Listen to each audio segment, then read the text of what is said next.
Hi, everyone. Hi, guys. What's up? We're back.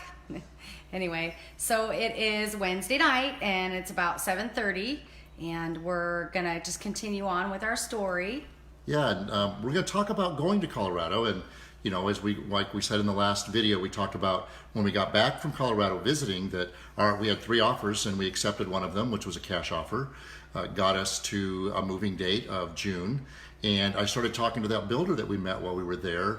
And he talked about me getting a job with him, that he did let us use. We were going to use one of his houses to put all our furniture in, to stage it for him, and hold it open, and hopefully to get buyers for him to build houses for. And so we had that all set up, and then we sold the house, closed, packed everything up. We got a Mayflower, 54-foot long, full top to bottom, and we're on our way to Colorado. And on the way up there, we discovered that the house wasn't going to be ready.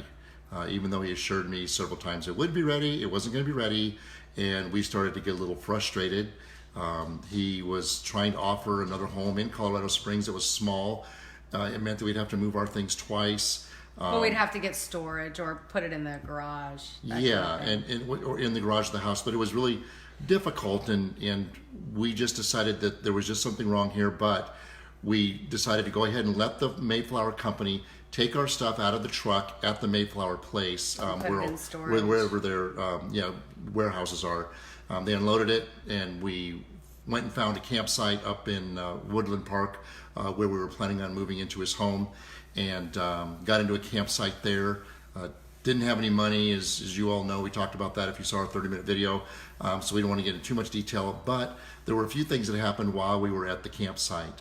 The first thing that happened was the guy was really hemming and hawing about actually getting the house ready for us, which was very frustrating. Kimberly was getting really frustrated with the whole thing. And then we were trying to say, okay, now what are we going to do? We have to call my mom and her dad to give us money so we could get another house, because this other one doesn't seem like it's going to work. And it's very upsetting to us both. And we don't have any work. We don't have any way of paying rent after we get into the house.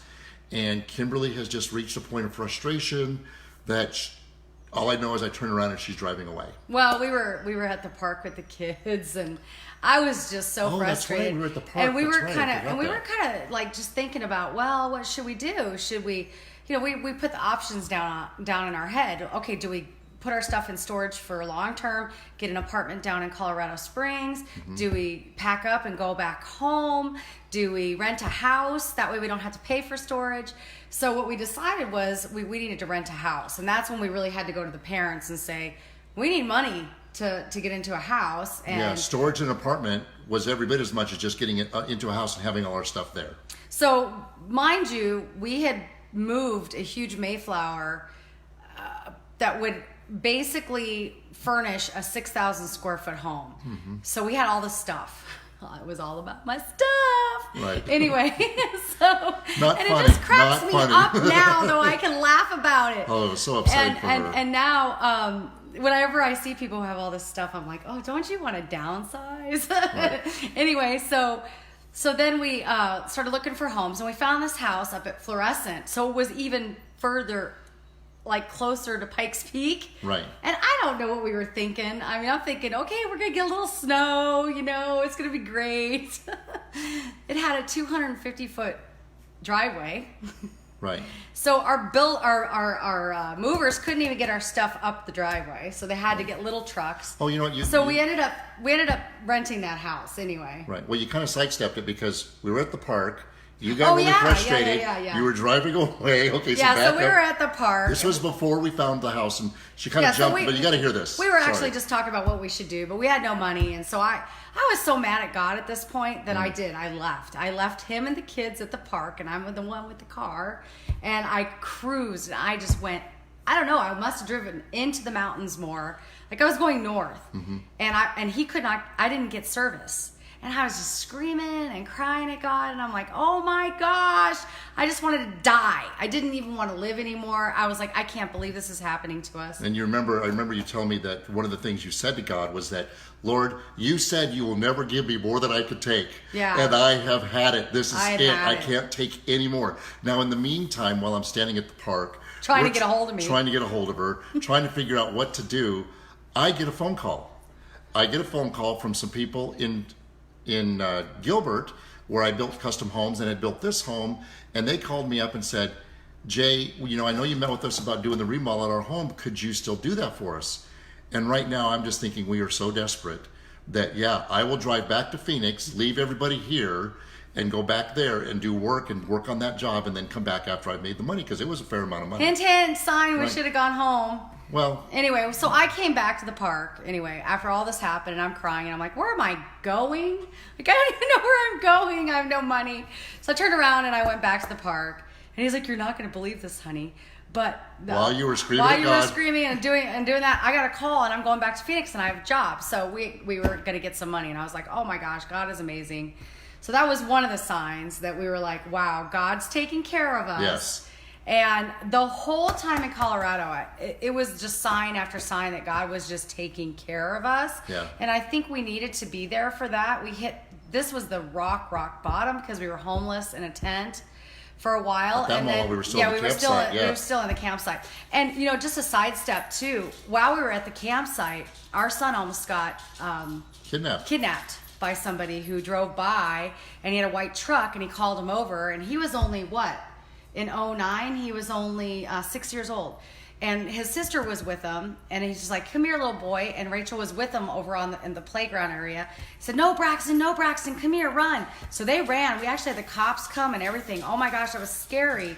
So it was nutty. It was just nutty. It was like we were being attacked so bad, and then God was just taking care of us. So we found the house. We talked to her dad. We talked to my mom. And they gave us the money to get into a place. Kimberly, at that point, said, okay, what am I going to do? She did something really well that she did for years, which was... Well, no, that didn't come till later. So, was it? Oh. Yeah. So we were in this house in Florissant, and his mom was pretty much helping us pay the rent. He was getting odd jobs, but he kept going back to Phoenix. All of a sudden, we're getting work that we couldn't get before. So, yeah. So he kept going back. And then I was trying to find work, man. I was applying for every single job there was out there. Starbucks, medical, everything. And this is when it really hit hard everywhere in the nation, the economy. So nobody was hiring. I mean, it was pretty crazy. So I ended up cleaning houses again. And we kind of mentioned that in our story, that we were, we went out and we just passed out flyers, and I loved to clean. I did it when I was going through college. We had the kids with us, and we're walking and knocking doors, doing flyers in the houses, right? And then he had gotten his real estate license there too, so Yes. he was getting his real estate going. That was hard when you don't even know the place, and then the whole market died. Jeez, And their market died, right? Everywhere we were turning, it was just not working for us. And then he kept going back to Phoenix, getting jobs. But literally, I think that was the hardest part. That was the hardest time for me, because I was lonely. I had nobody. We were going to a church up there, but really didn't make any friends. And like I said, I couldn't ask people to take me to lunch and come pick me up because I didn't have gas. And he was gone all the time, and I was just with the kids. So it was very difficult. And then we just decided after, he kept coming back here, that we needed to go back to Phoenix. Yeah. There was some other things that happened there too in Colorado, and it's the video is getting a little long here, so I want to touch on that a little bit next week, and then talk about the ride home and what got us there. Yeah, and then I kept going back to Phoenix too when I was stressed out in Colorado, and taking the kids, and I would drive the whole way, and it was just a really, really, really hard time for us. And it was also a time that we had to get food stamps and live on food stamps. And I felt really blessed though, because being in Colorado was really good for me, mainly because it was just so beautiful.